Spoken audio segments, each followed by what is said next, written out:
Upcoming ఓటీటీలో release అయ్యే movies. Aragon జనవరి 3న ఆహాలో రిలీజ్ కానుంది.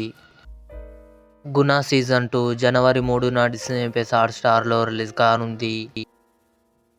Unstoppable with NBK season 4 episode 8 జనవరి 3న ఆహాలో రిలీజ్ కానుంది.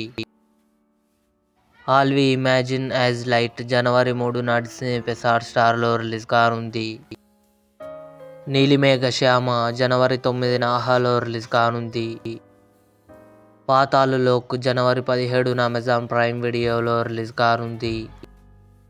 వేనం జనవరి 25న నెట్‌ఫ్లిక్స్‌లో రిలీజ్ కానుంది. మార్కో ఉన్ని ముకుందన్, యుక్తి తరేజా కలిసి నటించారు. ఫిబ్రవరి 7న డిస్నీ+ హాట్‌స్టార్లో రిలీజ్ కానుంది. ద ఎలక్ట్రిక్ స్టేట్ తెలుగు మార్చి 14న నెట్‌ఫ్లిక్స్‌లో రిలీజ్ కానుంది. ఇవి అప్కమింగ్ ఓటీటీలో రిలీజ్ అయ్యే మూవీస్. ఈ వీడియో మీకు నచ్చినట్లయితే లైక్ చేయండి, షేర్ చేయండి, మా ఛానల్ని సబ్స్క్రైబ్ చేసుకోండి.